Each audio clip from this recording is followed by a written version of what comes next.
ni ki ëllëg incha allah waaye itam moom place nañ ko exactement sous mandat de dépôt maanaam jàllal nañ ko li nga xam ne que moo di kasu moom ki nga xam ne que moo di Bougane bind na li nga xam ne que moo di ay kaddu moom nee na pour reprendre exactement ses dires, je finis par vous dire que je ne faillirai pas à ma mission de défendre les institutions de la République ainsi celle du patronat dont je suis parti. D'ailleurs, cet engagement qui m'a poussé à m'expliquer ainsi. Mon intention n'a jamais été de dire du mal ou de jeter le probable ou le discréditer sur qui que ce soit, a déclaré Bougar Diouf devant les enquêteurs de la DC.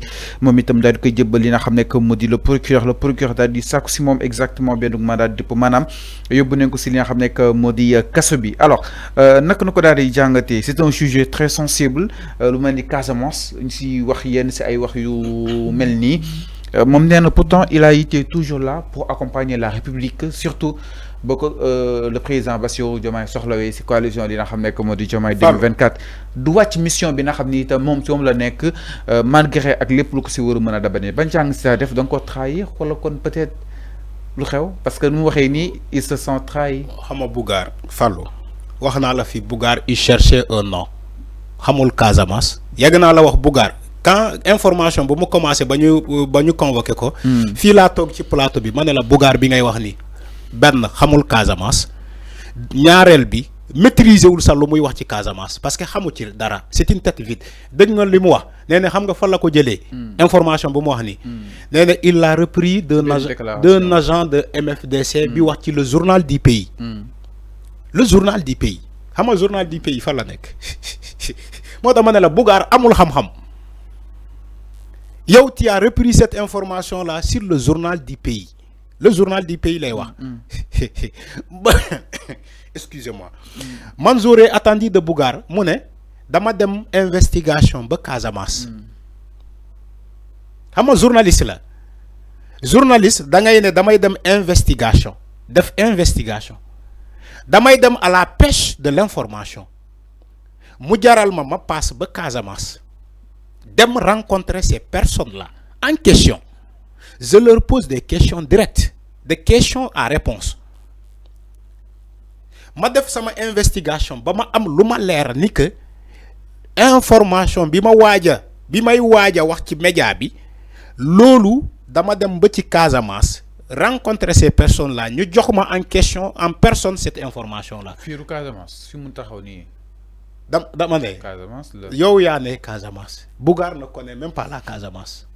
comme dem fa ak xam ko bokkul jël drapeau bi di taxaw nii nga ne Casamance nga nekk yaa ngi dégg. Fallou nañu bàyyi naxante bi mën nga jël drapeau bi nga taxaw ginnaaw le place de l'indépendance nga ne Casamance nga nekk bàyyi leen caaxaan Bougar xamul Casamance il connaît même pas les réalités de la Casamance. Maintenant il a réussi une chose.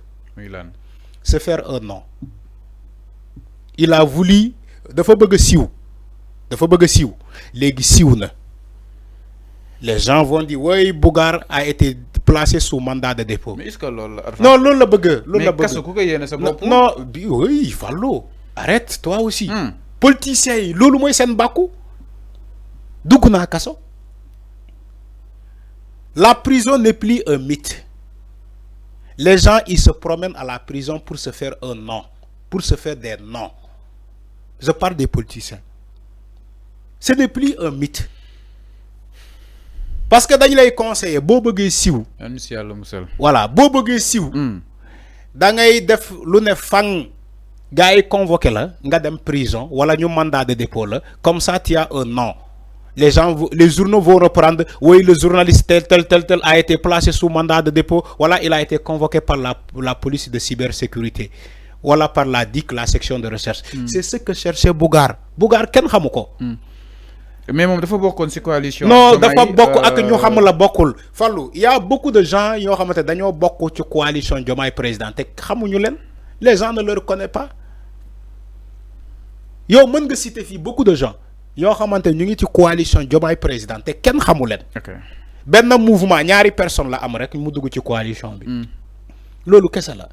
Comme le cas de Bougar. Bougar balaa loolu yow xamoo nga Bougar ban mouvement la am wax ma nu turu mouvement waaw léegi wax ma ko. xaw ma ko nag voilà. bëri nga ci ay morom nag. voilà ma ne la bëri nga ci ay morom. yii taxaw Sénégal di naan lii mooy mouvement Bougane. non bëriwuñu. Je te parle en connaissance de cause. Les journalistes même qui reprennent les informations ni que comme Bougane a été placé sous mandat de dépôt, ils connaissent même pas ce mouvement. Ils n'évoquent même pas le mouvement de Bougane.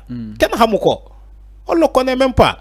Il sort de nulle part, il vient, il raconte, il dit n'importe quoi sur la Casamance. Il dit des choses sur l'armée et la rébellion.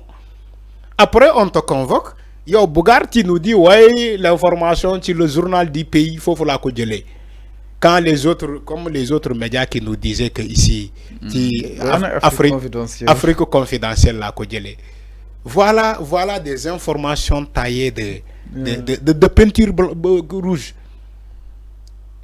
Il faut que les gens arrêtent ces arts de traitement d'information. C'est nul. À moins que tu sois politicien, tu te donnes un nom, tu te fais un spectacle. C'est ce que Bougane a fait. Il se fait un spectacle. Aujourd'hui, les journaux reprennent, oui, Bougane a été placé sous mandat de dépôt, il sera jugé demain. Il sera jugé demain. Il sera jugé demain. Après, nous libérer. Après, nous libérer quoi? Comme on l'a fait avec tout le monde. Tu es placé sous mandat de dépôt, nous avons jugé le souba, hop, tu es libéré. 3 mois avec sursis, tu es en liberté. Amende de 300 000. Diana. Mais libération moins logique. Prison moins exception. Mais Fallou, dans la mesure oui, je suis d'accord. La prison, je suis d'accord que la prison c'est l'exception. Mais l'une fanken de kodje qui tahaou en flagrant délit de raconter dit n'importe quoi. Lolu c'est en flagrant délit. L'une fanken de kodje. Il faut le punir pour ce qu'il a fait.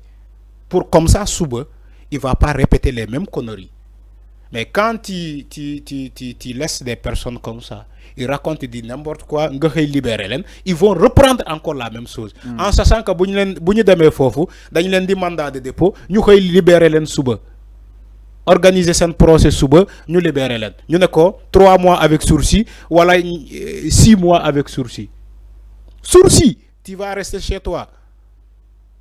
Amande bi ngay ligante rek fay ko après tu es en sursis, tu es chez toi. C'est pas sérieux. Bu len yak rew mi. C'est pas sérieux.